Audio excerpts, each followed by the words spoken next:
Now we've got a couple of new ones that we've been trialling too. It's taken a few years to get some deduction on some of these other new plants that we've sort of been working on for a while. This particular one, this is our first time we've actually harvested this.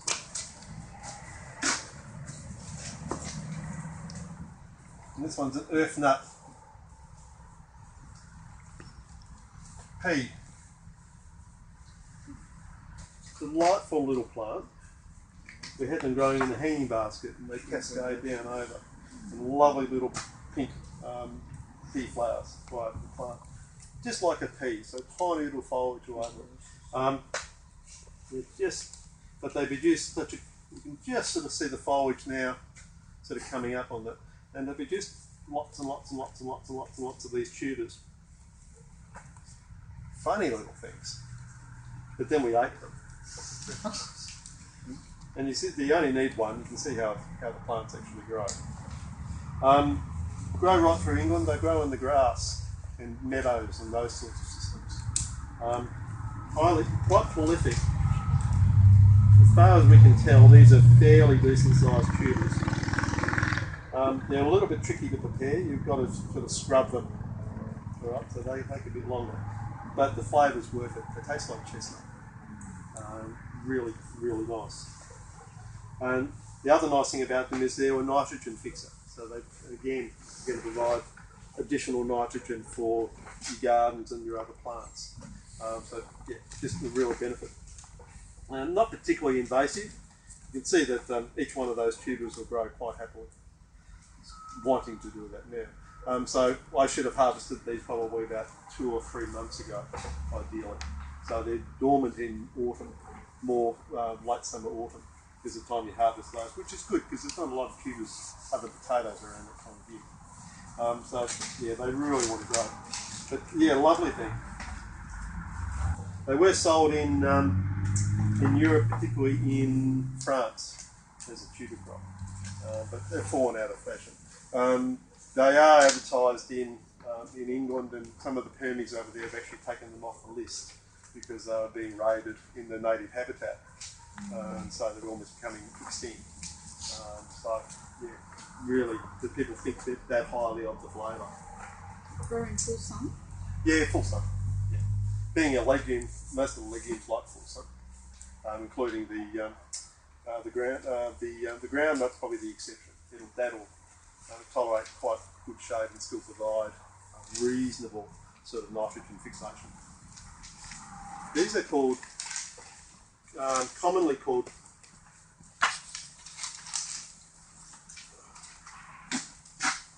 Queen Fabiola, and they're a lovely little blue flowering cottage garden plant which has edible tubers. Again, I had no idea. We've grown these things for years. They're from California. They're an easiest plant in the world to grow. That's one tuber, and now it's divided this season into 4 or 5. Tubers are quite small, but they are delicious. They taste like potatoes. Yeah, lovely. And the other thing is, they grow about this high, lovely blue flowers, and you cut them. They're a cut flower. That's why we used to grow them in water because they're just pretty. So you can down the track. I'd love to develop an edible cottage garden. Because there's certainly the makings of it. Enough plant material that's edible to form a cottage garden, which are becoming more popular now since we're moving out of the landscapes of 5 plants, which is good to see. Getting a little bit more diversity in our gardening at that time. Becoming more popular. This is a type of parsley called a Hamburg parsley. It produces a root, nice big long root like a custard, and you can certainly eat the foliage like you do any parsley. But the added advantage is you've got a tuber to harvest as well. So they're really good. So you've got 2 crops in the space of 1 for these guys. I love it. Easy thing to grow. And you can grow parsley, you can grow that. A little bit of soil preparation is good because you've grown anybody growing carrots? Carrots typically if you don't prepare your soil, you get they'll bend and so a little bit of preparation when you're growing those sorts of root crops would be good. But yeah, delicious. Aquatic systems are one of the most productive systems on the planet. Although you wouldn't know it looking at the size of these little guys. But these are what they call a duck potato. An edible tuber. Beautiful, nice leaf. The flower also on these guys is edible and allegedly not delicious, but I haven't eaten it yet. But that's a duck potato. Normally, in the aquatic systems, you're looking about that size like that, and you eat them sort of with that little sort of shoot on them. That's how you harvest them at the time of year. They grow they're on aquatic, so they're going to grow in this sort of depth of water. Typically, you just grow one in a pot, and they'll just multiply up, and then you get a harvest from that. And just keep them up. But they're incredibly prolific. For aquatic systems are water chestnuts. You can't talk about tubers until you look at water chestnuts. Anybody's seen a water chestnut? That's what they look like. That's what you typically harvest. Bigger, but typically around this sort of size is what I tend to get. So about that size. One of the most productive plants on the planet. One tuber like that could produce 100 to 150 tubers from that one in good growing condition. So it can be a little bit invasive. Not so much down here, up north possibly, but really good converter. They just look like grass coming out of the water. And you plant them in the shallows. And typically how they harvest these things is they'll, and they're a native plant too. So the Aboriginal people or native peoples would get in with their toes and find them and then lift them up. But easier with the advent of pots. One in a pot at this size will give you more than you can probably eat. Yeah, fantastic one. Chestnut flavour, as the name suggests. One of the most productive accumulators of protein probably that we have as a species. Really, really good plant. Easiest thing in the world to grow. Often you'll find them in Chinese shops, canned. Nothing like the real stuff. They're a little bit fiddly to clean up and sort of prepare, but it is worth it. They're just delicious. Easiest plant in the world to grow. And another aquatic plant that we've come across recently is this one called tiger nut. It's also called Chufa, which used to be something else when I was young. And called tiger nut.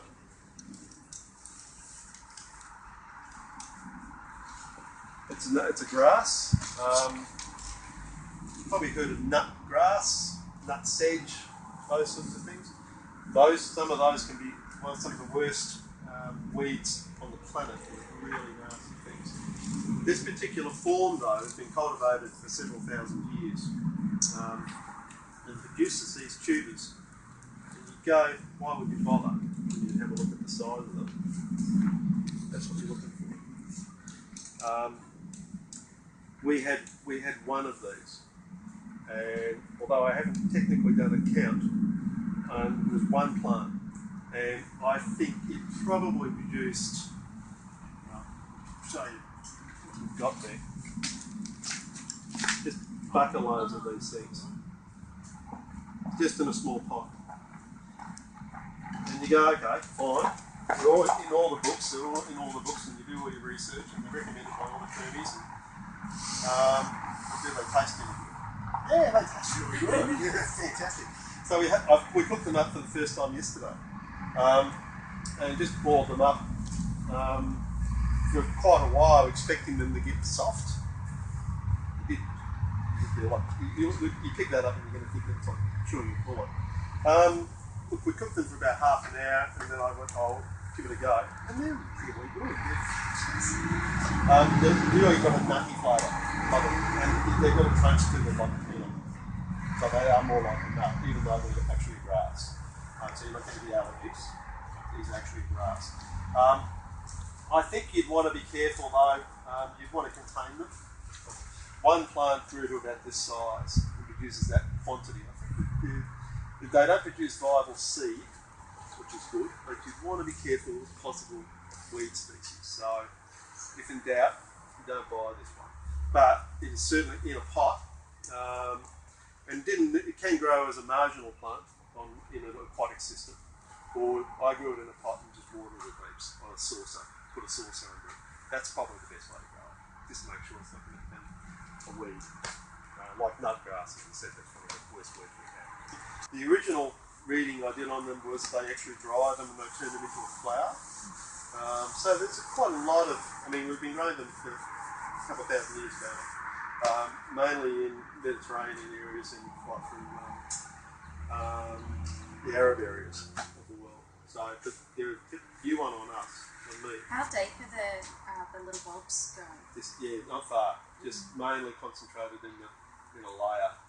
The roots go down about this deep in the pot, and there seem to be this real distinct layer of production just underneath the plant. Now, this is a plant that people may or may not have seen before. This is our first year we've been growing ginger.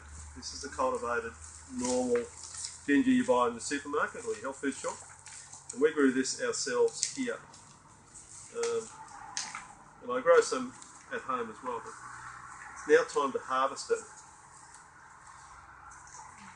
And these were just one little tuber that we planted, probably about that big when we planted it.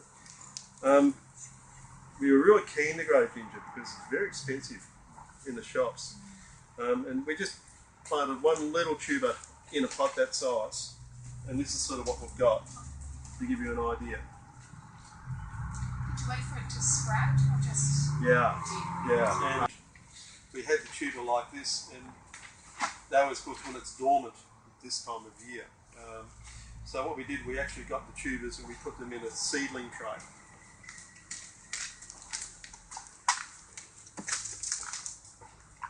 And we lined the seedling tray with sphagnum moss at the bottom, and then put the tubers on and then covered it with sphagnum moss and just popped it under the bench over here until probably October.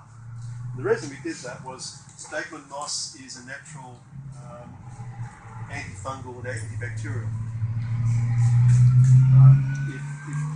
If you're ever in that sort of alpine region and you cut yourself, you grab some sphagnum moss and you put it on the wound because it'll help cure it. So we did that, and because of course these sorts of things are prone to rotting, so we didn't want that, but we wanted to keep them moist because when you get them to shoot in the cupboard sometimes, and they die because there's no moisture. They need to keep moist all the time, but not wet. So that's why the sphagnum moss just keeps that film of moisture around the tuber. And we just popped it under there until they started to shoot, and then we cut them up and divided them and started planting them, and we've got the results. They're really good. So you can grow them in the garden, provided they're just a small growing plant. They only grow about this high, so they're an understory plant. We do not like full sun. Grow them in the shade. Also burn the hell out of them. Easiest plant in the world to grow, provided you have a choice. You can either dig them up again this time of year, do that sort of treatment, put them in sphagnum moss, or once you harvest it, obviously, or put them in a dry spot. I've got them growing in a very an area not dissimilar to this, where I can control the amount of moisture the garden gets. But it's not the frost that gets with them; it's the cold and the wet, and they'll rot. So you'll take them, but you'll lose them. But you've got to be a little bit dry. So there's a little bit more to it than that. But at $50 a kilo, yeah, it's sort of worth giving it a go. And I think it's really good for us to start producing a lot of our own sort of this sort of thing. And it's a lot of it's imported, unfortunately, now. See for what I'm getting back.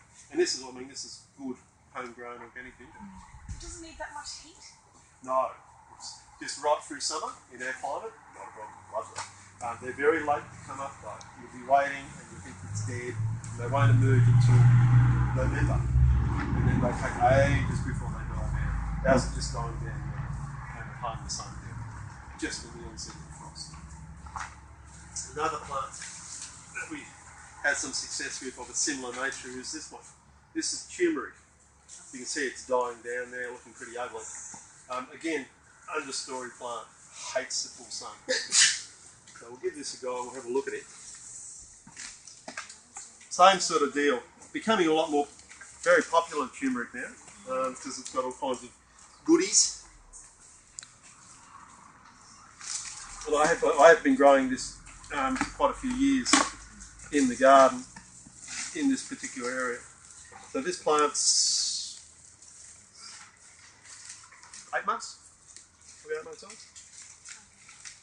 So we'll see what sort of production we got from it.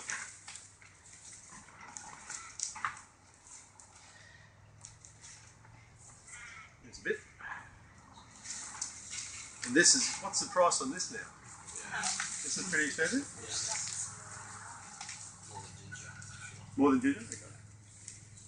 I haven't had to buy any for a while. So you can see, and we started with, that's the original tuber we sort of started with, something like that. And now, you can sort of see what's happened.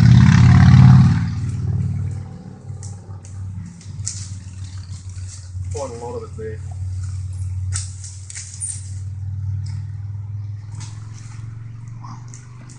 So there you go. That's not too bad, is it?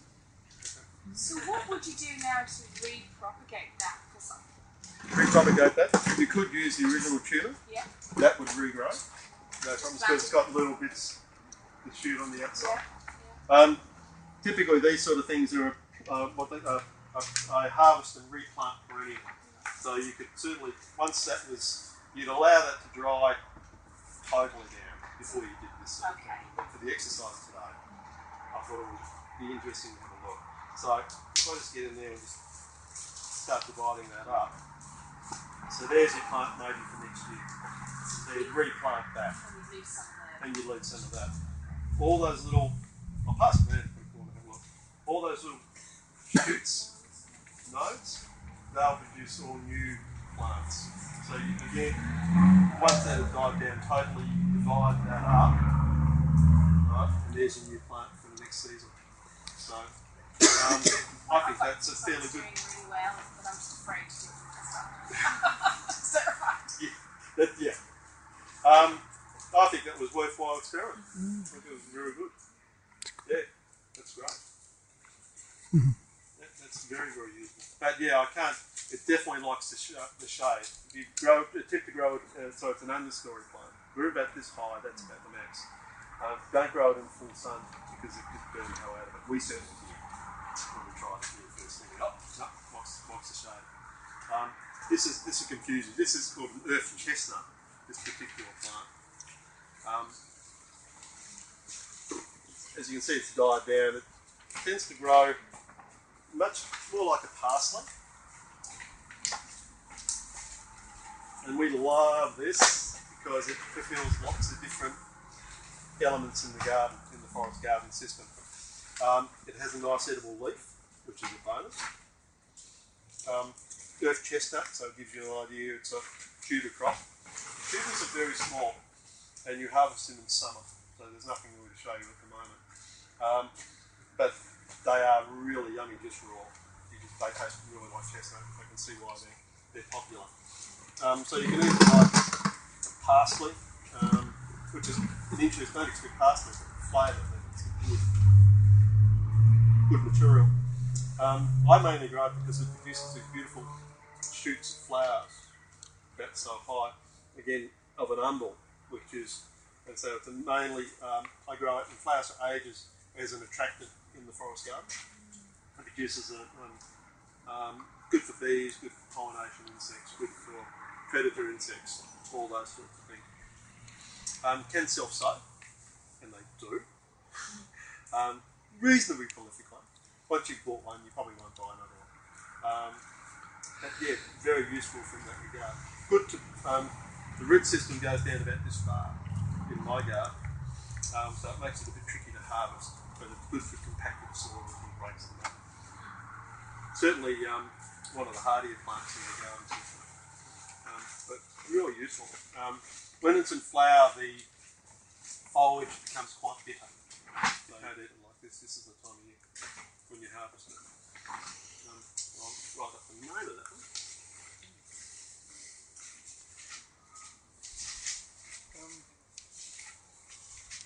I've got it.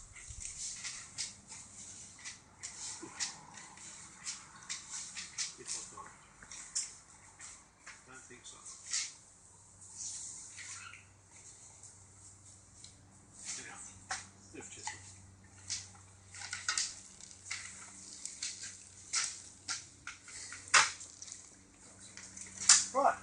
that's about us.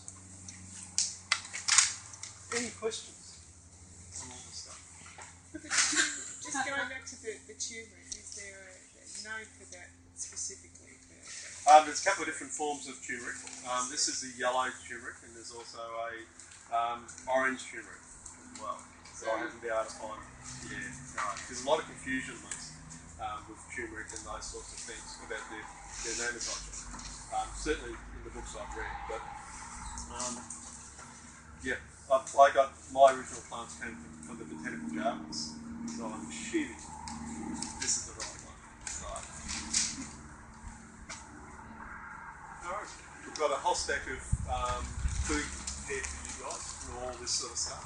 Not vast quantities, obviously, because most of you can have a cup of tea, and try some of the various tubers. Sadly, we haven't got a lot of some of these. Like these ones, I haven't got a lot to actually sample. So, particularly in the Chufa one, people that are going have a go at this one because they've only got half a dozen tubers prepared. The yams and things like that, yeah, got quite a bit. So we'll give it a try.